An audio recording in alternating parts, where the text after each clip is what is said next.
Ano ang zoledronic acid o bone support? Ang zoledronic ay isang gamot na ibinibigay sa pasyenteng may cancer tulad ko, gaya ng lung cancer na may epekto sa buto. Ito ay kabilang sa mga gamot na tumutulong para palakasin ang buto. Para saan ito?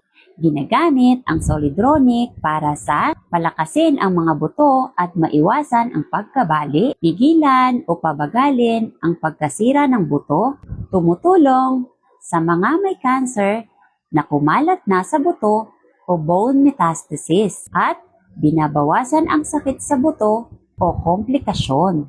Karaniwan itong ibinibigay sa pamamagitan ng dextrose infusion sa klinik o sa ospital. Paano ito gumagana sa loob ng ating katawan?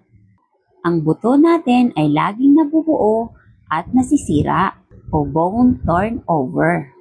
Kapag may cancer, mas mabilis masira ang buto.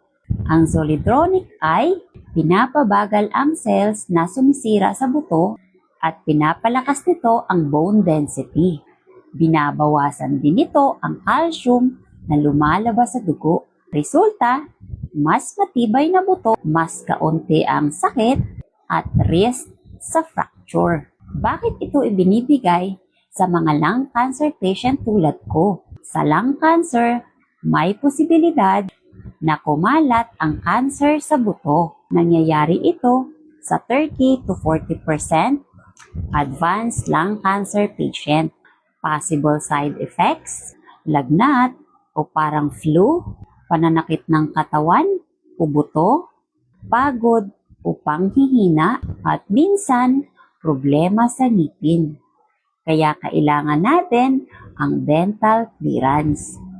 Teacher Gelay po ito. God bless!